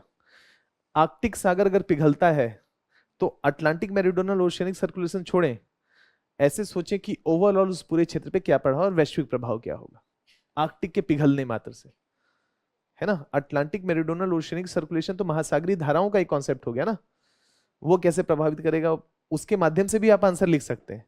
लेकिन एक सवाल केवल आर्कटिक आर्कटिक तेज गति से पिघल रहा है, इसका क्या प्रभाव पड़ेगा, तो विभिन्न तरीके से प्रभाव चर्चा करना पड़ेगा। तापमान पे, आर्द्रता पे, वर्षा पे, नॉर्थ अमेरिका पे, यूरोप पे, भारत पे, अलग अलग तरीके से। नहीं, जैव विविधता के पॉइंट ऑफ व्यू से अलग अलग तरीके से, तो एक सवाल बन सकता है इस मतलब सिर्फ इसके पॉइंट ऑफ व्यू से। अब क्लाइमेट चेंज में केवल बर्फ बर्फ की बात करूं तो हिमालय भी तो पिघल रहा होगा। तो अगर हिमालय के ग्लेशियर्स तेज गति से पिघल रहे होंगे तो इसके क्या प्रभाव होंगे, कारण क्या होगा, प्रभाव क्या होगा। तो एक सवाल हिमालय हिमालय के क्षेत्र का बन सकता है कि नहीं, है कि नहीं? अब इसी में अंटार्कटिका का पोलर वॉर्टेक्स, ध्रुवी भंवर वाला कॉन्सेप्ट ध्यान है? ध्रुवी भंवर, ध्रुवी भंवर नहीं कराए क्या? अच्छा अच्छा, किसी एक टॉपिक में करा दिए हैं, मतलब किसी एक क्लास में करा दिए हैं, आपका नहीं हुआ है? अच्छा चलिए कोई बात नहीं, याद दिलाइएगा, लेकिन वो इंपॉर्टेंट कॉन्सेप्ट है, ठीक है? ध्रुवी भंवर, पोलर वॉर्टेक्स, है ना? जब जेट धारा कमजोर पड़ेगी तो ध्रुवी भंवर विकसित होगा, यानी कि अंटार्कटिका में ओजोन का जो है एक क्षरण तेज गति से होगा। इसके लिए ध्रुवी भंवर को कमजोर होना पड़ेगा, और ध्रुवी भंवर को कमजोर होने के लिए जेट धारा का कमजोर होना पड़ेगा। और जेट धारा के कमजोर होने के लिए, जेट धारा कहां बनता है, जहां पर गर्म और ठंडी हवाएं मिल रही थी, याद है? तो गर्म और ठंडी हवाएं मिल रही थी, तो गर्म और ठंडी हवाएं अच्छे से मिक्स नहीं हो पाई ना, तो कुछ पार्सल ऑफ एयर ऊपर छूट गया। अब ये ठंडी हवा भी गर्म हो जाए तो दोनों गर्म हो गए कि नहीं, तो ऊपर कुछ छूटेगा क्या? ऊपर क्यों छूट रहा था, जेट धारा क्यों चल रहा था? क्योंकि गर्म और ठंडा जो पवन मिल रहा था उसके तापमान में अंतर ज्यादा था, तो कुछ पार्सल ऑफ एयर छूट गया। और दोनों का तापमान एक जैसा हो जाए तो ऊपर कुछ छूटेगा क्या? जेट धारा कमजोर हो गई। आर्कटिक का जो क्षेत्र तेज गति से गर्म होगा तो ध्रुवीय क्षेत्रों से आने वाले जो ठंडा वायु है उसका तापमान बढ़ेगा कि नहीं, और गर्म क्षेत्रों से आने वाला वायु उसका तापमान भी बढ़ा हुआ होगा, तो दोनों का तापांतर कम हो जाएगा। तापांतर कम होगा तो जेट धारा कमजोर होगी। तो उसमें यूपीएससी पूछेगा ध्रुवी भंवर के संदर्भ में, और आर्कटिक के क्षेत्र के कमजोर होने से ध्रुवी भंवर का कॉन्सेप्ट क्या है, कैसे वैश्विक जलवायु को प्रभावित करेगा, और मुख्यतः अंटार्कटिका के क्षेत्र में इसके क्या प्रभाव होंगे। ऐसा कुछ सवाल आपसे केवल और केवल बर्फ बर्फ वाले सवाल पे, मतलब अभी जलवायु परिवर्तन के अन्य आयामों की चर्चा भी नहीं है, केवल आइस आइस के पॉइंट ऑफ व्यू से आपसे काफी सवाल पूछ सकता है। तो क्लाइमेट चेंज एक बड़ा इंटरेस्टिंग टॉपिक है, इसके बारे में देखेंगे। Overall factors affecting climate change, कौन कौन से फैक्टर्स हैं जो जलवायु परिवर्तन को प्रभावित कर रहे हैं, इसका इंपैक्ट क्या होगा, प्रभाव क्या होगा। जैसे मैंने आर्कटिक का एक उदाहरण लेकर के आपके सामने रखा कि आर्कटिक क्षेत्र पे उसका प्रभाव पड़ेगा। दुनिया के जितने भी 11 प्रकार के बायोम्स हैं सब पे उसका प्रभाव पड़ेगा कि नहीं, तो थोड़ा उसका एक समझ हमको बनाना पड़ेगा कि क्या क्या प्रभाव पड़ेगा। जैसे भारत का मानसून एक होना चाहिए कि उस पर इसका क्या प्रभाव पड़ेगा, पॉजिटिव नेगेटिव क्या पड़ेगा, कुछ अर्थव्यवस्था के पॉइंट ऑफ व्यू से होना चाहिए कि इकोनॉमीज पे क्या प्रभाव पड़ेगा, चक्रवातों के पॉइंट ऑफ व्यू से या आपदा पे क्या प्रभाव पड़ेगा, क्लाइमेट चेंज के पॉइंट ऑफ व्यू से अगर तापमान बढ़ता है तो हीट वेव याद है, मैरीन हीट वेव है ना, वो भी करना पड़ेगा, हीट वेव का फेनोमेना, चक्रवातों पे क्या प्रभाव पड़ेगा। तो मैंने चक्रवात आपके साथ चर्चा किया है, याद है। अब चक्रवात में एक नया डेवलपमेंट है जिसका नाम है फूजीवारा इफेक्ट, है ना, फूजीवारा इफेक्ट। तो उसकी चर्चा यहां पर करेंगे थोड़ा, मतलब थोड़ा क्या अच्छे से कर लेंगे, ताकि कुछ है नहीं, चक्रवात ही है वो भी, लेकिन फूजीवारा इफेक्ट का मतलब है कि एक ही समय पे एक से ज्यादा चक्रवात बन सकते हैं। क्यों? क्योंकि पानी अपेक्षाकृत गर्म हो रहा है, और गर्म हो रहा है तो मान लेते हैं कि समुद्र का पानी अत्यंत गर्म हो गया और उसी महासागर में एक साथ एक ही समय पे दो चक्रवात बन गए, और दो चक्रवात बन गए तो दोनों घूम रहे हैं, और दोनों घूमते घूमते आपस में टकरा गए तो एक बहुत बड़ा चक्रवात बन जाएगा जिसका नाम होगा फूजीवारा इफेक्ट। तो विश्व के जो महासागर गर्म हो रहे हैं उससे क्या ऐसे चक्रवातों की संख्या बढ़ सकती है? तो उसकी एक समझ बनाएंगे थोड़ा, मतलब देखेंगे कि ये भी इसका प्रभाव है ना। तो फूजीवारा इफेक्ट के बारे में चर्चा करेंगे। जो भी अंतरराष्ट्रीय कन्वेंशंस हैं क्लाइमेट चेंज को साधने के लिए, उसमें से इंपॉर्टेंट क्या है? UNFCCC, United nation framework convention on climate change. और उसमें अभी हाल ही में जो COP28 की मीटिंग हुई उसकी समझ बनानी पड़ेगी कि क्या बात है, मतलब 1992 से लेकर के अभी तक क्या यात्रा रही है और अभी हम क्या कर रहे हैं जलवायु परिवर्तन को साधने के लिए, कन्वेंशन क्या है। अब इसी में कुछ अंतरराष्ट्रीय संस्थाएं हैं जैसे यूएनईपी है, United Nation Environment Programme, World Meteorological Organization, ये भी उसको लेकर के चर्चा करता है, जलवायु परिवर्तन को लेकर के कार्य करता है। तो इनके कुछ रिपोर्ट्स है ना, कहाँ पर अवस्थित हैं, हेडक्वार्टर्स क्या है, ऐसा कुछ प्रारंभिक परीक्षा के पॉइंट ऑफ व्यू से भी मेहनत करना पड़ेगा। इन्वायरमेंटल इंपैक्ट असेसमेंट है ना, कोई भी प्रोग्राम, कोई भी प्रोजेक्ट जब शुरू करते हैं तो प्रोजेक्ट शुरू करने से पहले क्या आकलन नहीं कर लेना चाहिए कि अगर ये प्रोजेक्ट यहाँ पर लागू कर दिया जाए, आ जाए, तो उस क्षेत्र पे इसका क्या प्रभाव पड़ेगा। 2006 का हमारा एक कानून है, 2020 में इसको अपडेट किया गया, और यूपीएससी ने भी सवाल पूछा कि अभी हाल ही में जो बदलाव किया गया है ईआईए में, उसका आलोचनात्मक परीक्षण करें, पॉजिटिव क्या है, उसका नेगेटिव क्या है, ऐसा सवाल पूछा गया। तो इसको देखेंगे, इन्वायरमेंटल इंपैक्ट असेसमेंट। मैंने कृषि के बारे में आपसे चर्चा किया था, लेकिन उसमें से संधारणीय कृषि के बारे में चर्चा नहीं किया था। ऑर्गेनिक फार्मिंग बोला भी था, ये बात मैंने आपको, ऑर्गेनिक फार्मिंग, जीरो बेस या जीरो बजट फार्मिंग है ना, इन सब चीजों के बारे में कहा था कि मैंने विस्तार से आपके साथ चर्चा करेंगे, है ना। तो देखेंगे जीरो बजट फार्मिंग क्या होता है, ऑर्गेनिक फार्मिंग क्या होता है ना, विभिन्न तरीके की जो मतलब कृषि में संधारणीय कृषि का जो कॉन्सेप्ट है उसको देखेंगे, भारत सरकार क्या प्रयास कर रहा है, क्या सीमाएं हैं और क्या किया जाना चाहिए। और इको टूरिज्म का एक कॉन्सेप्ट है, टूरिज्म को प्रमोट करना है लेकिन पर्यावरणीय दृष्टिकोण से प्रमोट करना है। तो इको टूरिज्म का कॉन्सेप्ट क्या है, क्या भारत में संभावनाएं होंगी, है ना, भारत में संभावनाएं हैं, भारत के लिए चुनौतियां क्या हैं, भारत सरकार क्या कर रहा है इको टूरिज्म को प्रमोट करने के लिए, है ना, इन सब चीजों के बारे में एक समझ बनाएंगे और ये हमारा सिलेबस हो जाएगा। तो कुल मिलाकर के ये जो सिलेबस है ये काफी विस्तारित सिलेबस है ना, काफी एक्सटेंडेड सिलेबस है। अब ये जो आपके पास बुकलेट है, इस बुकलेट में समय समय पे कुछ अपडेट करने की जरूरत पड़ेगी, ठीक है। और आज जो पीपीटी अपलोड किए हैं उसको आप ध्यान से जाकर के पढ़िएगा। कई कई जगह पे एग्जाम्पल्स की कमी लग रही थी, और खास करके चूंकि 1-1.5 साल पहले ही प्रिंट हुआ है तो एग्जाम्पल्स तो नहीं थे, कहीं कहीं पर थे, लेकिन हमको ऐसे एग्जाम्पल्स चाहिए थे जो करंट के पॉइंट ऑफ व्यू से हों, ताकि अगर यूपीएससी सवाल पूछे तो मतलब आप उसको करने की स्थिति में हो। तो मैं लगातार ऐसा अपडेट करता रहूंगा। अगर आपको लगेगा कि पीडीएफ में कुछ ऐसे एग्जाम्पल्स को आप उसमें लिखना चाहें तो उसमें लिख लीजिएगा, अगर आपको लगे कि नहीं इसी को पढ़ना चाहिए तो आप इसको पढ़ लीजिएगा, जो भी आपको ठीक लगे। लेकिन ओवरऑल ये जो स्ट्रक्चर है, हम इसी स्ट्रक्चर पे आगे बढ़ेंगे। बस इसी स्ट्रक्चर में जहां जहां बदलाव की जरूरत पड़ेगी, जहां हमको व्याख्या करना पड़ेगा, हमको अपनी जरूरतों के हिसाब से उसमें कुछ चेंजेस लाने की जरूरत पड़ेगी, वो करते रहेंगे ताकि एक बेहतर तरीके से हम सारी चीजों को एड्रेस कर पाए। क्लियर है? सिलेबस का एक मोटा मोटा समझ बना है ना। अब आगे जैसे जैसे थोड़ा कुछ क्लास हो जाए तो कुछ सवालों के माध्यम से हम देखेंगे, या हर टॉपिक के पीछे कुछ सवाल दिए हुए हैं। तो अच्छी बात है कि हर क्लास के बाद, यानी कि एक जब चैप्टर 1 कंप्लीट हो जाए या 1-2 टॉपिक्स जब कंप्लीट हो जाए तो पीछे जो सवाल है उनको देखिएगा कि वो सवाल आपसे हो रहे हैं या नहीं हो रहे। दिया है ना पीछे सवाल, है ना। तो इसका मतलब है कि पढ़ने के बाद जब हमारा एक टॉपिक कंप्लीट हो जाए तो ये सवाल आपसे होने चाहिए, और अगर सवाल ना हो तो उन सवालों को लेकर के आइए, चर्चा करेंगे कि सर ये वाला सवाल नहीं हो रहा है, इस पर डिस्कशन हम करते हैं। ये प्रारंभिक परीक्षा के पॉइंट ऑफ व्यू से 2019 से लेकर के 2023 के बीच में जो सवालों की संख्या है 17, 19, 21, 18, 22 सब आसपास ही है। मतलब कहने का मतलब है कि कंसिस्टेंटली यूपीएससी वही 18 से 20 सवाल हर साल इस टॉपिक से पूछ रहा है। लास्ट 3 इयर्स में इन सबको जोड़ लें तो सवालों की संख्या 100 हो जाएगी। तो ऑन एन एवरेज क्या निकल के आता है? 20 सवाल। ठीक है, अब आगे देखेंगे। इसी टॉपिक में मैंने कुछ सवाल अलग अलग से भी इंक्लूड किए हैं ताकि आपको समझ में आ जाए कि ऐसे सवाल पूछे गए हैं।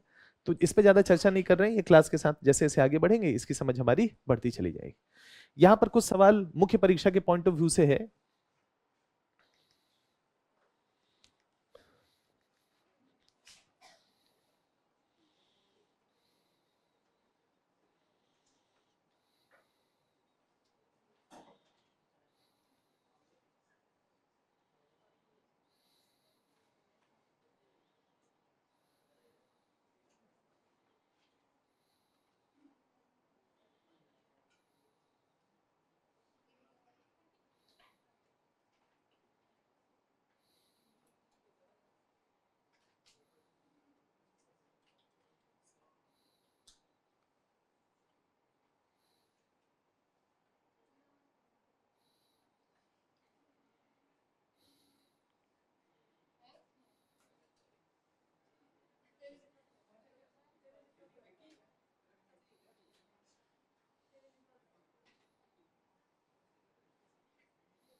चलिए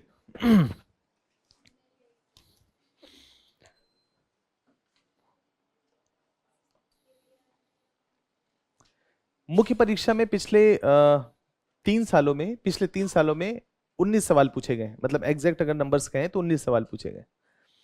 एक दो क्लासेस हो जाने दीजिए, ठीक है। उसके बाद इन सवालों को लेंगे, इन सवालों को लेकर के थोड़ा सा एक समझ बना लेंगे। जैसे थोड़ा सा एक समझ बन जाए आपका 2-3 क्लास में, तो उसके बाद उन सवालों को लेकर के देखेंगे कि उन सवालों का अप्रोच क्या है। अभी आपके सामने वो बात रख देते हैं। बहुत सारे सवाल ऐसे हैं जो कि इन्वायरमेंट का अगर हम 1 साल का करंट अफेयर्स कर लें अच्छे से, तो 6 में से 2 से 3 सवाल जनरली रेंज में है। ऐसा नहीं कह रहा हूं कि सारे सवाल, लेकिन 2 से 3 सवाल रेंज में। क्लियर है?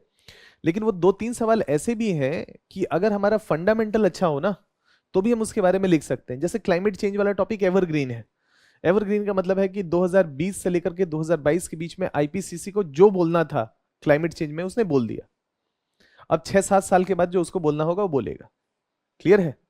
मतलब अभी आंकड़े एकत्रित कर रहे होंगे सब, फिर उसके बाद उस आंकड़ों के बेसिस पे आगे उसका एनालिसिस करेंगे। तो अभी दुनिया भर में जो भी बातें चल रही हैं, कोई भी सरकार, कोई भी देश, कोई भी संस्था, कोई भी बात कह रहा है, तो उसका आधार है आईपीसीसी का रिपोर्ट, जो कि 2023 में है। तो 2020 में पहला रिपोर्ट आया था, लास्ट रिपोर्ट 2022 तक आया। 2023 में भी उसका लास्ट सिंथेसिस रिपोर्ट आया, मतलब वो सबका सिंथेसिस था।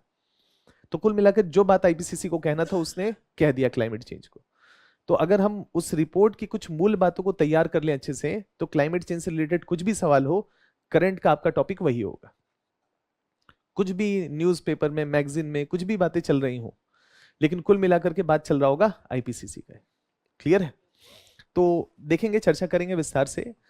थोड़ा सा सिलेबस आगे बढ़ जाने देते हैं। देखिए, परिस्थिति की समझ के पॉइंट ऑफ व्यू से कुछ कुछ बेसिक टर्मिनोलॉजी पहले ले लेते हैं। जैसे जो पहला शब्द है इकोलॉजी, है ना, इकोलॉजी एंड एनवायरनमेंट, ये हमारा शब्द है, ये हमारा ये अंडरस्टैंडिंग है। तो इकोलॉजी का सिंपल मतलब क्या है अगर देखें तो अर्नेस्ट हैकल नाम के एक व्यक्ति थे, इन्होंने सबसे पहली बार इस शब्द का परिकल्पना किया था। ये शब्द इन्होंने दिया था इकोलॉजी। इको मतलब क्या होता है? इको मतलब होता है ना, इको मतलब क्या होगा? इको मतलब अर्थ, लॉजी मतलब, लोगस मतलब अध्ययन। इको का मतलब है, या यहां इकोलॉजी का मतलब है कि एक पार्टिकुलर क्षेत्र है, उसमें जो भी जीव जंतु हैं उनका आपस में संबंध कैसा है, वो आपस में इंटरेक्ट कैसे कर रहे हैं, है ना, उस चीज का अध्ययन करना, ये इकोलॉजी का सब्जेक्ट मैटर है। मान लेते हैं जैसे यहां पर ये डायग्राम बना हुआ है, इसको इमेजिन करें कि एक बड़ा सा घर है। उस बड़े से घर में ये भी है बंदर, है ना, ये भी है, ये भी है, ये सब है ना, ये सब खेल कूद रहे हैं, और जब जिसको भूख लगता है एक दूसरे को पकड़ के खा लेते हैं, है कि नहीं? मतलब कहने का ये मतलब है, द पॉइंट इज कि एक इनका अपना परितंत्र है, एक सेटअप है। अब ये यहां पर क्यों है, इसका कुछ कारण होगा, इसकी कुछ व्यवस्था हो रही होगी ना, खाने पीने भोजन की कुछ तो व्यवस्था हो रही हो। ये पानी है, ये यहां आ गया मछली खा रहा है, ये यहां क्यों है? डेफिनेटली ये जो परितंत्र है, ये आप कह सकते हैं कि जो एक सिस्टम है, ये जो स्फीयर है एक लाइफ का, ये इसको कुछ संभावनाएं क्रिएट करके दे रहा है। तो इकोलॉजी कुछ नहीं है, ये सजीवों की उनके भौतिक पर्यावरण और एक दूसरे के साथ पारस्परिक क्रियाओं का वैज्ञानिक अध्ययन है। यानी कि ध्यान से देखिए, सजीवों का जो भी जीव जंतु हैं, चाहे पेड़ पौधा हो चाहे जीव जंतु हो, उनके भौतिक पर्यावरण यानी कि जिस पर्यावरण में है, एक दूसरे के साथ उनका क्या क्रियाकलाप चल रहा है, और है ना, उसका एक साइंटिफिक अध्ययन है। एक साइंटिफिक अध्ययन है। इसका मतलब है कि किसी क्षेत्र विशेष में विभिन्न प्रकार के जीव जंतु अगर आते हैं तो वो केवल कोइंसिडेंस नहीं है, उसका एक लॉजिकल प्रक्रिया है, एक साइंटिफिक प्रोसेस है। इसको समझना, इसका अध्ययन करना इकोलॉजी का सब्जेक्ट मैटर है। यही कह रहा है, यह पादपों, मनुष्यों, जीव जंतु और सूक्ष्म जीवों के पर्यावरण के रूप में पृथ्वी का अध्ययन करता है। पृथ्वी के हिस्से को मान लेता है कि उनका घर है। अब ये समझने की कोशिश करता है कि ये सारे जीव जंतु इस क्षेत्र में निवास क्यों कर रहे हैं, है ना। डेफिनेटली कुछ जरूरतें उनकी पूरी हो रही होंगी, पर्यावरण पे उनकी निर्भरता हो रही होगी अलग अलग प्रकार से। उन सारी जरूरतों को अगर पूरा वो हो रहे होंगे तो डेफिनेटली वो ग्रो करेंगे। एक पूरा का पूरा जीव जंतुओं का इंटरेक्शन उसके साथ स्थापित हो जाएगा। यह है हमारा इकोलॉजी का कॉन्सेप्ट। या इसी को जरा सोच करके देखते हैं। मान लेते हैं दुनिया भर में बीज, है ना, बीज का मतलब क्या हो गया, मधुमक्खियां। मधुमक्खियां को माना जाता है पॉलिनेटर्स हैं, है ना। वो एक जगह से, जैसे मान लेते हैं कि सीड्स हैं, या एक जगह से क्या करते हैं, पॉलिनेशन करते हैं, जैसे फल, जैसे फूल ही है ना, फूल के बीजों को दूसरी जगह पे जाकर के स्थापित करती हैं। इस पूरी प्रक्रिया में, विकास में एक महत्वपूर्ण रोल प्ले कर रही हैं। तो अगर कहीं पर बी है, मधुमक्खी है, तो क्या वहां पर लगातार पेड़ पौधों का विकास होगा तेज गति से? क्लियर है। तो अगर हम इकोलॉजी के पॉइंट ऑफ व्यू से बात करें तो जो बी है एक इंपॉर्टेंट रोल प्ले कर रहा है कि नहीं। इंटरेक्शन क्या है, सजीवों के साथ भौतिक पर्यावरण और एक दूसरे के साथ पारस्परिक क्रिया। तो यहां पर जो भी एक वहां पर उसका फिजिकल एनवायरनमेंट है, उसमें पेड़ पौधे कह रहे हैं कि भैया प्लीज मुझे थोड़ा सा एक्सपेंड कर दो। तो पेड़ पौधों के एक्सपेंशन के पॉइंट ऑफ व्यू से क्या कर रहा है, बी या मधुमक्खी एक इंपॉर्टेंट रोल प्ले कर रहा है। कर रहा है कि नहीं। इसका मतलब है पेड़ पौधे किस पे निर्भर है, बीज पे। अगर बीज, मधुमक्खियों की संख्या कम होती है, मधुमक्खियों की संख्या कम होती है, तो ये जो पेड़ पौधों का विकास होना है, जो एक्सपेंशन होना है, वो क्या स्लो डाउन होगा? दोनों एक दूसरे पे निर्भर हो गए कि नहीं। पेड़ पौधे मधुमक्खियों के लिए भोजन प्रदान कर रहे हैं और ये उनके विस्तार को एक रोल प्ले कर रहा है कि नहीं। इनका इंटरेक्शन हो गया, यानी कि जहां जहां मधुमक्खियां होंगी वहां पर फूलों के पौधे, पेड़ पौधे जो है तेज गति से एक्सपेंड करें। अगर बीज की संख्या कम होगी तो इसका मतलब है कि जो फ्लोरा है, जो पेड़ पौधे हैं, उनका जो क्षेत्रफल का विस्तार होना है वो प्रक्रिया स्लो डाउन हो जाएगी। तो ये इंटरेक्शन है। हमने देखा बी, हमने देखा पेड़ पौधे, हम उसके बीच में स्टेब्लिश नहीं कर पा रहे हैं कि कैसे हैं दोनों, लेकिन दोनों एक दूसरे पे निर्भर है। इसको हमने कहा इकोलॉजी। क्लियर है। अब फैक्ट के पॉइंट ऑफ व्यू से जो चीजें न्यूज में है वो ये है कि सबसे बेस्ट पॉलिनेटर्स माने जाते हैं मधुमक्खी, और इनकी संख्या नॉर्थ अमेरिका और यूरोप में लगातार कम हो रही है। कहां कम हो रही है? नॉर्थ अमेरिका और यूरोप में लगातार इनकी संख्या में कमी आ रही। ये नॉर्थ अमेरिका और यूरोप के लिए अच्छा सूचक है या चिंताजनक है? चिंताजनक है। तो नॉर्थ अमेरिका और यूरोप चाहेंगे कि यार प्लीज मधुमक्खी कैसे भी जिंदा रहो, कैसे भी ग्रो करो, हम हर कोशिश करेंगे जिसके माध्यम से आप बेहतर हो। तो यहां पर बीज को लेकर के भी, मतलब जैव विविधता के पॉइंट ऑफ व्यू से एक इंपॉर्टेंट रोल प्ले कर रहा है। तो अगर यूपीएससी आपके सामने कहता है मधुमक्खियों पे, किसी पे, तितली पे सवाल बना सकता है ना। तो यहां पर जैसे हमने एक उदाहरण लिया मधुमक्खी का, और मधुमक्खी का हमने वैश्विक डिस्ट्रीब्यूशन देखा। वैश्विक डिस्ट्रीब्यूशन जो करंट का है, अगर हम इसको देखते हैं, अभी का आंकड़ा जो है वो लास्ट 2019 का ही है सारे महाद्वीपों को लेकर के। तो यहां देखें, अफ्रीका है, अमेरिका है, यूरोप है, एशिया है। देखिए अमेरिका का मतलब है नॉर्थ अमेरिका और साउथ अमेरिका, ठीक है। साउथ अमेरिका में मधुमक्खियों की संख्या ग्रो कर रही है, लेकिन नॉर्थ अमेरिका में डिक्लाइन कर रही है। क्लियर है। अफ्रीका में देखिए 7.9, ओवरऑल 7.9 था, अभी बढ़ करके 17। इसका मतलब है ग्रोथ हुआ है। अगर हम अमेरिका की बात करें तो 8.7 था, 11 हो गया है। लेकिन ये मुख्यतः ग्रोथ कहाँ है? साउथ अमेरिका में, ना कि नॉर्थ अमेरिका में। यूरोप में 21% था, अभी 16%। अफ्रीका सॉरी एशिया और मिडिल ईस्ट में 14% था, अभी 43%। तो अफ्रीका में तेज गति से 20 के पॉपुलेशन का विस्तार हो रहा है। मतलब यूपीएससी अगर आपसे कहे कि दुनिया भर में सभी महाद्वीपों पे मधुमक्खियों की संख्या में कमी आ रही, तो स्टेटमेंट गलत होगा। मतलब कहना ये चाहते हैं आपसे। क्लियर है? अच्छा सॉरी,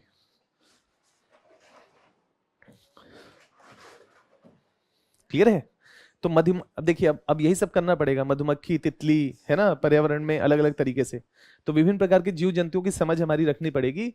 मधुमक्खी को मधुमक्खी ना समझें, ये पेड़ पौधे फ्लोरा के विकास में सबसे इंपॉर्टेंट और क्रिटिकल रोल प्ले करते हैं। अगर इनकी संख्या कहीं पर भी कम होती है तो फ्लोरा और फौना का जो विकास होना है, जो मतलब एक्सपेंशन होना है, उसकी गति बहुत ही धीमी होगी। तो एक इंपॉर्टेंट रोल ये प्ले करते हैं। क्लियर है? इस संदर्भ में अगर इनकी संख्या किसी महाद्वीप पे कम हो रही है तो उस महाद्वीप के जैव विविधता के पॉइंट ऑफ व्यू से खतरे की घंटी। क्लियर हो गया? तो मधुमक्खियों की भूमिका है इकोलॉजी के पॉइंट ऑफ व्यू से। क्लियर हो रहा है? करेंगे आगे, है ना। उस पर यूपीएससी ने 2023 में सवाल पूछ लिया ना, है ना। वेबल डांस था, है ना, बुलाने के लिए करती है। जैसे मान लीजिए कहीं भोजन मिल गया ना, तो अब आवाज लगा लगा के तो बुला नहीं सकती कि आ जाओ आ जाओ आ जाओ, तो वाइब्रेट करती है। और उस वाइब्रेशन से जो आवाज निकलता है ना, वो एक विशिष्ट प्रकार का वाइब्रेशन होता है। वो कहता है कि सब यहीं आ जाओ, खाने पीने की व्यवस्था है ना। भोजन जब मिल जाता है किसी एक मधुमक्खी हमेशा शेयर करके खाता है, कॉलोनी में रहता है। क्लियर है? तो जब भी उसको भोजन मिलता है तो वो डांस करता है ताकि सब लोगों को बुला सके और फिर सब लोग मिल करके भोजन करते हैं, इसलिए वो डांस करता है। यूपीएससी ने सवाल पूछा था, आगे चर्चा करेंगे, है ना। ये क्लियर हुआ पॉइंट, ये वाला। मतलब कहने का मतलब ये है, इकोलॉजी का कॉन्सेप्ट क्लियर हुआ। सजीवों की उनकी भौतिक पर्यावरण एक दूसरे के साथ पारस्परिक क्रिया है। यानी कि अगर हम कह रहे हैं कि एक जीव जंतु एक क्षेत्र में निवास करते हैं, इकोलॉजी है, नहीं, उनके बीच में इंटरैक्शन है ना। उनका इंटरैक्शन कैसा है, इसकी समझ को समझना इकोलॉजी। तो इसका मतलब है अलग अलग कॉन्सेप्ट्स के माध्यम से इसको समझना पड़ेगा, अलग अलग तरीके से इसको देखना पड़ेगा। जैसे इसी को देखें, ये मशरूम है। मशरूम क्या होता है, बैक्टीरिया, फंगस या कुछ और? फंगी होता है ना। मतलब आगे चर्चा होगा, बायो की क्लास में अपने बैक्टीरिया फंगस के बारे में चर्चा किया था ना, किया होगा। सारे फंगस खराब नहीं होते, कुछ काम के भी होते हैं, इसमें से एक मशरूम भी। क्लियर है? तो मशरूम क्या हो गया, फंगस। एंथ्रेक्स क्या हो गया, बैक्टीरिया। मतलब कुछ कुछ ऐसे सूचना मिल रही है ना, है ना। तो यहां पर ये जो मशरूम है, ये एक प्रकार का फंगी, और ये एक लकड़ी पे ग्रो कर रहा है। और ये लकड़ी जो है पेड़ से टूट गया है, पेड़ से खत्म हो गया है, कट गया है। कई बार आप बारिश के दिनों में देखते हैं ना कि कई जगह पे लकड़ियां पड़ी होती हैं, उसमें मशरूम ग्रो करना शुरू कर देता है। ये भी तो इकोलॉजी है, नहीं? कि वो जो पेड़ या जो फ्लोरा था वो टूट गया है, वो खराब हो गया है, वो डिकम्पोज कर रहा है, लेकिन उस पे छोटे छोटे मशरूम ग्रो कर रहे हैं। क्यों? डेफिनेटली उसके अंदर कुछ न्यूट्रिएंट्स होंगे जिसके जिसके माध्यम से उस मशरूम का ग्रोथ हो रहा है। ये भी तो इकोलॉजी है। समझ रहे हैं? तो इन बारीकियों को समझना इकोलॉजी का कॉन्सेप्ट है कि ऐसा कैसे हो रहा है। तो डेफिनेटली रिसोर्स अवेलेबल है, न्यूट्रिशन की सप्लाई बनी हुई है। तो जब तक न्यूट्रिशन की सप्लाई बनी रहेगी, आर्द्रता बनी रहेगी, यहां पर मशरूम का ग्रोथ हमको देखने को मिलेगा। ये क्या है, इकोलॉजी। कहने का मतलब है सजीवों की उनकी भौतिक पर्यावरण एक दूसरे के साथ पारस्परिक क्रिया, है ना। तो यहां पर एक आप कह सकते हैं कि ये एक स्थिति है, इस स्थिति को तो समझना इकोलॉजी का कॉन्सेप्ट है। बढ़ूं आगे, मतलब आगे और चर्चा होती रहेगी, पूरा का पूरा तो टॉपिक ही इकोलॉजी का कॉन्सेप्ट है ना। लेकिन यहाँ मतलब आपसे अगर इकोलॉजी पूछे तो आपको इस तरीके से अपनी बात रखनी है। इसी में एक शब्द है इकोसिस्टम। अब इकोसिस्टम में इस शब्द का इस्तेमाल सबसे पहले टेंसले, यहां ध्यान रखिएगा, अर्नेस्ट हैकल, और यहां पर टेंसले ने इस शब्द का इस्तेमाल किया था। यह सजीवों का समुदाय है, सजीव मतलब जीवित प्राणियों का। इसमें अजैविक घटक भी शामिल होते हैं। ये एक दूसरे के साथ परस्पर क्रिया करते हैं। एक दूसरे के साथ परस्पर क्रिया करते हैं का मतलब है कि हम जैसे यहां पर हमने एक सिंपल प्रोसेस देखा, एक मशरूम और एक लकड़ी। हमने यहाँ पर एक सिंपल प्रोसेस क्या देखा, हमने एक बी देखा, मतलब एक मधुमक्खी देखा, और वो पॉलिनेशन का काम कर रहा है जिससे कि फ्लोरा का विकास हो रहा है। एक हमने एक सिंपल प्रक्रिया समझी। इकोसिस्टम का मतलब है कि हर चीजें एक दूसरे से जुड़ी हुई होंगी। हर जीव एक दूसरे से जुड़ा हुआ होगा। उस पूरे चेन में अगर किसी पे भी संकट आता है तो बाकी सब उससे प्रभावित होंगे। इन चीजों को समझना इकोसिस्टम का कॉन्सेप्ट। क्लियर है? दो के बीच में संबंध स्थापित कर रहे हैं, उन चीजों को समझना इकोलॉजी है। और उस पूरे क्षेत्र में जो भी जीव जंतु हैं, क्या वो आपस में जुड़े हुए हैं? अगर आपस में जुड़े हुए हैं तो ये कॉन्सेप्ट क्या हो गया? इकोसिस्टम का। अब इसको थोड़ा सा उदाहरण के माध्यम से समझते हैं। उन उदाहरणों को ले रहे हैं जिसकी चर्चा पहले भूगोल की क्लास में आपके साथ किए हैं, है ना? फाइटोप्लैंक्टन, जूप्लैंक्टन। अगर फाइटोप्लैंक्टन खत्म हो गया तो जूप्लैंक्टन की संख्या कम हो जाएगी, और इन दोनों की संख्या कम हो गई तो मछली, छोटी मछलियां खत्म, उनके लिए भोजन नहीं होगा। छोटी से उससे बड़ी नहीं होंगी, उससे बड़ी से शार्क नहीं होगा, शार्क से वेल नहीं।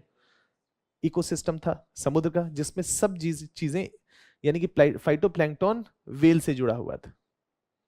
अगर फाइटोप्लैंक्टन में कमी आएगी तो उस चेन में जो भी हैं वो सब उससे प्रभावित हो। और अगर स्थिति बेहतर हो गई, फाइटोप्लैंक्टन का खूब ग्रोथ हुआ, तो जूप्लैंक्टन का भी खूब ग्रोथ होगा। जूप्लैंक्टन होगा तो छोटी छोटी मछलियां भी तेज गति से ग्रो करेंगी, क्योंकि खाने की मतलब उस इकोसिस्टम का कैरिंग कैपेसिटी है ना, ज्यादा से ज्यादा जीवों को रखने की क्षमता बढ़ जाएगी, तो संख्या बल बढ़ेगा, उसके ऊपर बढ़ेगा, ओवरऑल ग्रोथ होगा। और अगर डिक्लाइन किया तो सब डिक्लाइन करेंगे। इस चीज का अध्ययन करना क्या है? इकोसिस्टम। इसी को जरा देखें कि देश में सबसे ज्यादा बाघ कहां पर है? किस नेशनल पार्क में? शेर नहीं बोल रहे हैं, बाघ कह रहे हैं। बाघ और शेर में अंतर होता है ना। टाइगर को कहा जाता है बाघ, और शेर का मतलब है लायन। लायन तो एक ही जगह है, गिर नेशनल पार्क पे। बहुत सारे नेशनल पार्क हैं। करंट अफेयर्स में कोई तो नेशनल पार्क सुने होंगे जहां संख्या ज्यादा है? अभी उत्तराखंड में